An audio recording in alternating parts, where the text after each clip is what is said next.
کیا یہ شدت پسندی ہے، اور اگر ہے تو کیا یہ شریعت کو مطلوب ہے یا نہیں ہے؟ آج جاننے کی کوشش کریں گے کہ کس کس مقام پر مسلمان کو شدت پسند ہونا چاہیے اور کس کس مقام پر مسلمان کو اعتدال کی راہ اختیار کرنی چاہیے ہے۔ ہر اعتبار سے معاشی توازن ہو، کوئی بھی چیز ہو، ہم اس پر آج انشاءاللہ گفتگو کریں گے۔ آج کا سوال نوٹ فرما لیجئے کہ کلیم اللہ کس نبی کا لقب ہے؟ حضرت موسیٰ علیہ السلام، حضرت عیسیٰ علیہ السلام یا حضرت ابراہیم علیہ السلام؟ ان تینوں میں سے ایک جواب صحیح ہے۔ نوٹ کر لیجئے، آپ سوال نوٹ کر لیجئے اور جواب نوٹ کرا سکتے ہیں۔ آپ کال کر کے کنٹرول روم میں نوٹ کرا سکتے ہیں اور انشاءاللہ قرآن اندازی میں آپ کو شامل کیا جائے گا۔ روزانہ کی طرح ہاشمی والوں کی جانب سے بہت خوبصورت گفٹ ہیمپر اور جنون گارمنٹس والوں کی جانب سے ایک بہت خوبصورت گفٹ ہیمپر آپ کے لیے پیش کیا جائے گا۔ تو جب ہم وقفے سے لوٹیں گے تو انشاءاللہ علماء کرام ہمارے ساتھ ہوں گے، ثنا خوان رسول ہمارے ساتھ ہوں گے، گفتگو ہوگی اس موضوع پر، اعتدال کی راہ اور شدت پسندی کون سا رویہ ہے اور یہ کب مطلوب ہے، کب اختیار کرنا چاہیے۔ اس یقین کے ساتھ آپ کہیں نہیں جائیں گے، ہم لوٹ رہے ہیں۔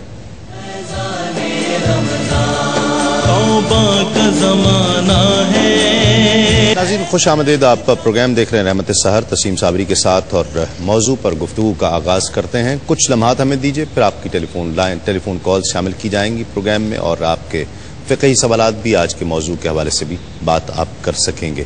اعتدال پسندی، شدت پسندی، اس کے اصطلاحی مفہوم کیا ہے شرعی زبان میں؟ اعوذ باللہ من الشیطان الرجیم، بسم اللہ الرحمن الرحیم۔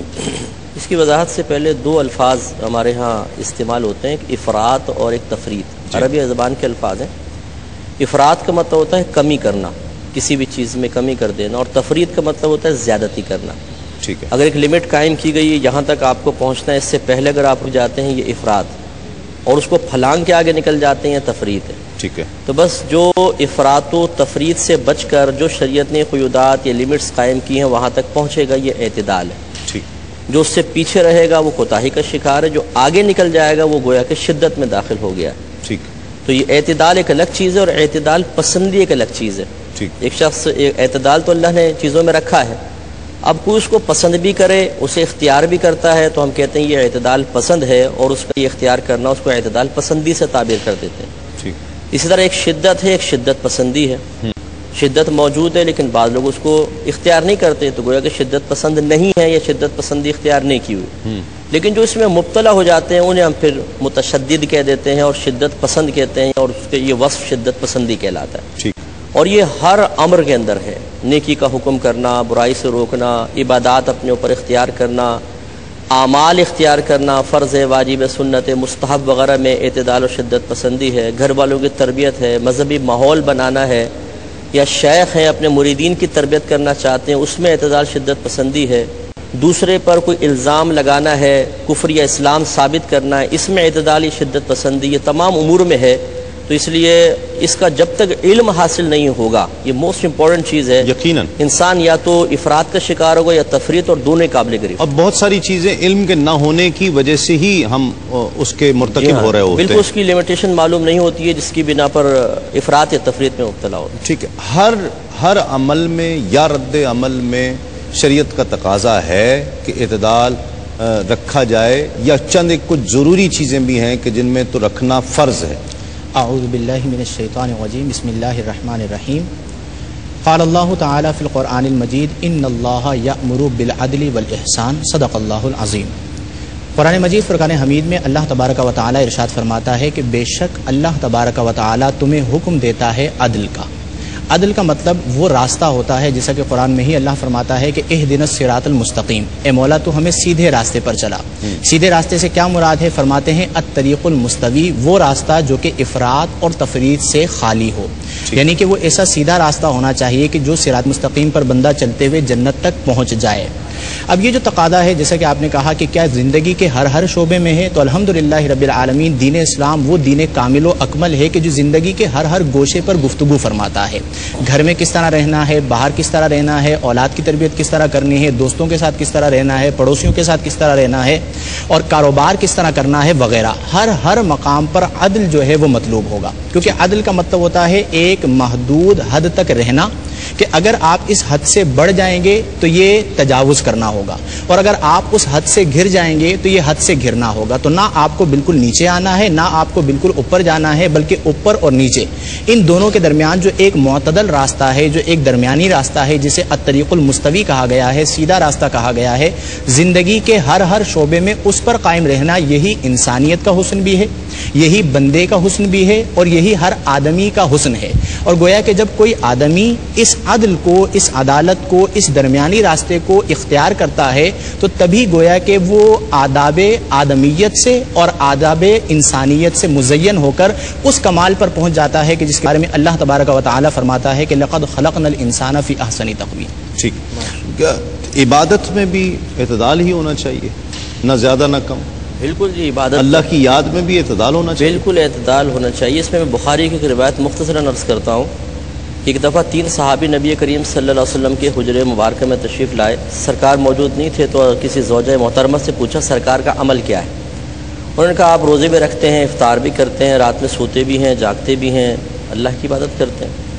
تو وہ تینوں آپس میں کہنے لگے کہ یہ عمل تو بظاہر کم ہے، یعنی ہم تو زیادہ گمان کر کے آئے تھے. پھر کسی نے کہا یہ تو اللہ کے نبی ہے نا، ان کے لیے تو کم بھی بہت زیادہ ہے.